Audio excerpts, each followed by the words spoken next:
کئی دفعہ جن قابو میں نہیں آتا, اور بعض دفعہ وہ قابو میں تو ویسے بھی نہیں آتا, لیکن میسج پر عمل کر لیتا ہے اور پھر وہ جن اس کو پریشان کرتے ہیں.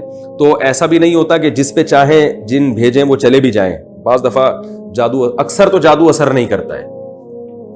یعنی ایسا نہیں ہے کہ جادوگر کسی کو بھی پریشان کرنا چاہے تو جن بھیج کے پریشان کر دے, ایسا نہیں ہے. بلکہ جنات بھی دیکھتے ہیں کہ بھیج کس پہ رہا ہے ہمیں. تو بعض دفعہ وہ ایسی شخصیت ہوتی ہے جنات واپس ہٹ جاتے ہیں, یا وہ سامنے والے کا کانفیڈنس, اللہ پہ توکل, اعتماد اتنا ہوتا ہے جنات جاتے ہی نہیں, وہ ڈرتے ہیں. یاد رکھیں جو رسول اللہ صلی اللہ علیہ وسلم پہ جادو کے اثرات ہو گئے نا, یہ لوگ اس کو بڑا کیش کراتے ہیں کہ یار جب نبی پہ ہو گیا تو ہم پہ کیوں نہیں ہو سکتا. خوب اچھی طرح سمجھ لیں, نبی صلی اللہ علیہ وسلم پہ جادو کا اثر اس لیے ہوا تھا کہ یہودی آپ کو جادوگر کہتے تھے, تو اللہ نے اس الزام کو آپ سے دور کرنے کے لیے آپ پہ جادو کا اثر ہونے دیا. ورنہ جادو کا اثر آسان نہیں ہے, علماء پہ جادو کرنا آسان نہیں ہے, مشہور شخصیتوں پہ جادو کرنا آسان نہیں ہے. نبی پہ اس لیے اثر ہوا تھا, اور وہ بھی تھوڑا سا ہوا تھا, جتنا کیا تھا اتنا ہوا بھی نہیں تھا. اس لیے ہو گیا تھا تاکہ نبی صلی اللہ علیہ وسلم کو جادوگر کا تانا کم از کم ختم ہو جائے. ورنہ اگر جادو نہیں ہوتا نا تو لوگ کہتے ہیں یہ جادوگر ہیں, انہوں نے جادو کا توڑ کر لیا ہے. تو اللہ نے ہونے دیا کہ دیکھو یقین کر لو کہ یہ جادوگر نہیں ہے, ورنہ ان پہ تو اثر ہوتا ہی نہیں, کیونکہ جادوگر تو خود توڑ کر لیتا ہے اس کا. ورنہ جادو کرنا اتنا آسان نہیں ہے. جو لوگ کہتے ہیں نا اتنا آسان ہے, میں کہتا ہوں حضرت ابو بکر پہ کیوں نہیں ہوا جادو, حضرت عمر پہ کیوں نہیں ہوا. یہودیوں کی دشمنی تو صرف نبی صلی اللہ علیہ وسلم سے تھوڑی تھی, حضرت عمر سے تو بڑی دشمنی تھی, وہ تو پوری خلافت قائم کی انہوں نے. حضرت علی پہ کیوں نہیں ہو گیا, حضرت عثمان پہ کیوں نہیں ہو گیا, اور آج کیوں نہیں ہو جاتا. آج جے you I P T I کا پھڈا چل رہا ہے, تو وہ جے یو آئی والے 2-4 جادوگر عمران خان پہ, جنات عمران خان پہ کیوں نہیں چھوڑ دیتے, پی ٹی آئی والے 2-4 جادوگر مولانا فضل الرحمان پہ کیوں نہیں چھوڑ دیتے, کچھ بھی نہیں ہوتا. تو اتنا زیادہ جادوگروں سے ڈرا نہ کریں. قرآن مجید کے صاف الفاظ ہیں کہ وَأَنَّهُ كَانَ رِجَالٌ مِّنَ الْإِنسِ يَعُوذُونَ بِرِجَالٍ مِّنَ الْجِنِّ فَزَادُوهُمْ رَهَقًا, کہ جنات, سورہ جن میں یہ آیت ہے کہ جنات نے کہا کہ بہت سے انسان ہم سے ڈرتے تھے جس سے ہماری سرکشی بڑھ گئی.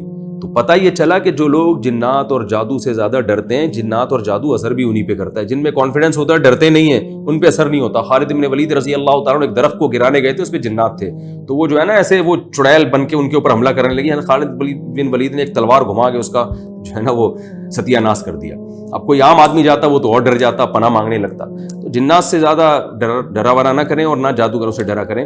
آپ دیکھ لو یہ جو جادوگر بیٹھے ہوئے ہوتے ہیں, خون پی رہے ہیں اور گوبر شوبر رکھا ہوا ہے, وہ پتہ نہیں گن میں, اور وہ فلیتے پلیتے جلا رہے ہیں, لوگ ان سے بڑے عقیدت مند ہوتے ہیں.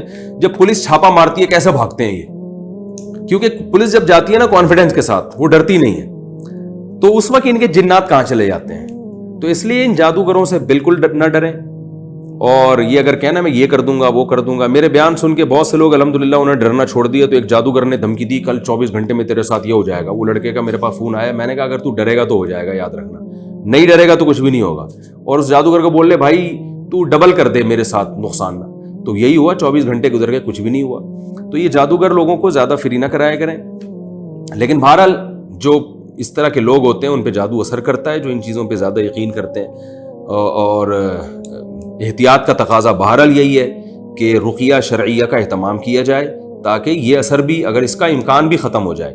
وہی رقیہ ہے جو نبی صلی اللہ علیہ وسلم نے بتایا. سورہ فلق, سورہ ناس رات کو اپنے اوپر پڑھ کے دم کرنا چاہیے, اپنے بچوں پہ دم کرنا چاہیے. اسی طرح دعا سکھائی ہے نبی صلی اللہ علیہ وسلم نے, اعوذ بکلمات اللہ التامہ من کل شیطان وہامہ ومن کل عین لامہ. اس دعا کو پڑھ کے اپنے اوپر بھی دم کرنا چاہیے, بچوں پہ بھی. رات کو آیت الکرسی پڑھنی چاہیے سونے سے پہلے. تو یہ چیزوں کا اہتمام کریں گے انشاءاللہ اثر نہیں ہوگا. تو یہ میں نے 2 قسمیں آپ کو بتائی ہیں جادو کی, ایک جنات کے ذریعے اور ایک جو شعبد بازی ہے. اور یہ بات خوب اچھی طرح سمجھ لیں, علماء نے یہ بات لکھی ہے, میں نے حوالوں کے ساتھ یہ بات کی ہے. بعض دفعہ یہ جو شعبد بازی ہے, مسمرزم کیا جاتا ہے, بعض دفعہ آپ کے دماغ کو پڑھا جاتا ہے, تو وہ بھی کیا کرتے ہیں, یہ بھی جادو کی ایک قسم ہے کہ اسباب مخفی ہوتے ہیں لیکن کچھ کام ایسا ہو رہا ہے جس پہ آپ حیران ہوتے ہیں. بعض دفعہ یہ کیا جاتا ہے, آپ کو خاص عمل دیا جاتا ہے, آپ اس عمل میں مشغول ہوتے ہیں آپ کی سوچ مرتکز ہو جاتی ہے, تو اس سے جس نے آپ کو وہ عمل دیا ہے نا, وہ آپ کے دماغ پہ اثر ڈال دیتا ہے. پھر میں نے اکثر ایک واقعہ اس کا میں اکثر سناتا ہوں. ایک عامل نے کیا کیا, میاں بیوی کے اولاد نہیں ہو رہی تھی, اس نے میاں بیوی کو بلایا اور ایک ماحول بنایا. اس عامل نے پھر ہمیں خود بتایا کہ میں اس طرح کرتا ہوں, اس سے نا ان کے ذہن کو میں مسخر کر لیتا ہوں. تو اس عامل نے کہا ان میاں بیوی کو کہ اذا زلزلت الارض زلزالها, یہ پڑھنا شروع کرو. اب انہوں نے قرآن پڑھنا شروع کیا, بار بار پڑھ رہے ہیں.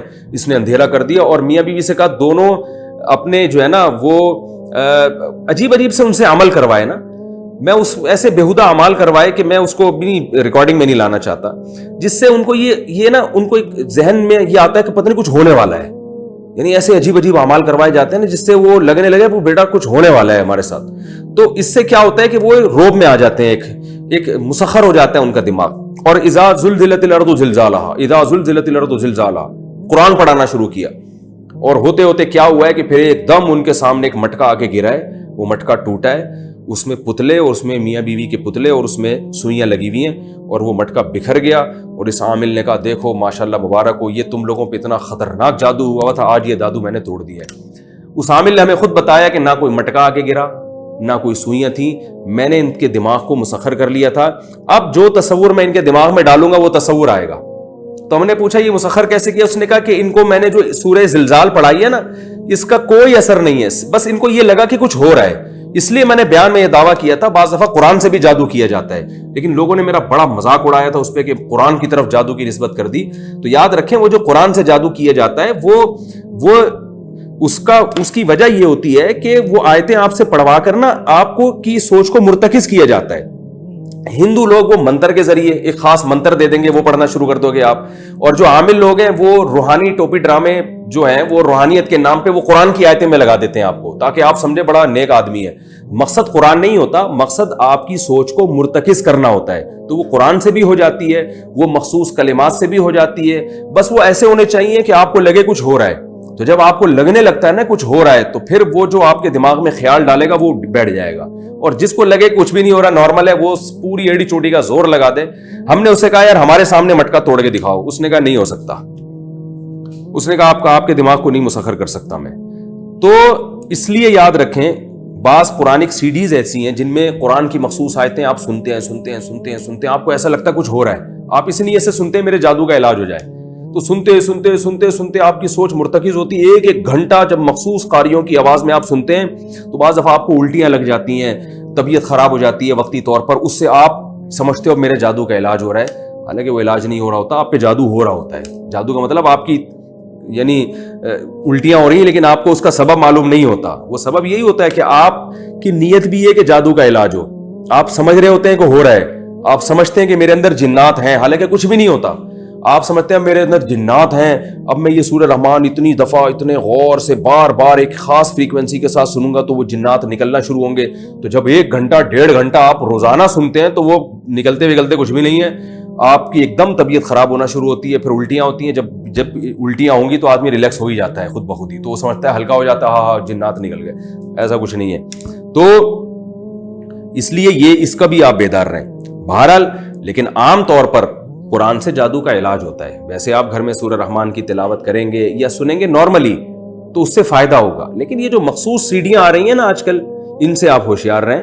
اس میں خاص فریکوینسی کے ساتھ جب یہ عمل ہوتا ہے تو پھر فائدے کے بجائے نقصان ہوتا ہے, لوگ اس سے دھوکے میں آ جاتے ہیں. ورنہ ہم خود لوگوں کو بتاتے ہیں جن پہ جادو ہے جن ہے, ہم خود ان کو بتاتے ہیں آپ یہ سورت پڑھا کریں, اتنی دفعہ پڑھا کریں, یا یہ سورت سنا کریں. جب گھر میں قرآن کی تلاوت لگے گی تو اس کی برکتیں ہوں گی انشاءاللہ, جنات بھاگیں گے. آپ صلی اللہ علیہ وسلم نے سورہ آیت الکرسی پڑھنے کا حکم دیا, سورہ بقرہ کی آخری آیتیں پڑھنے کا حکم دیا.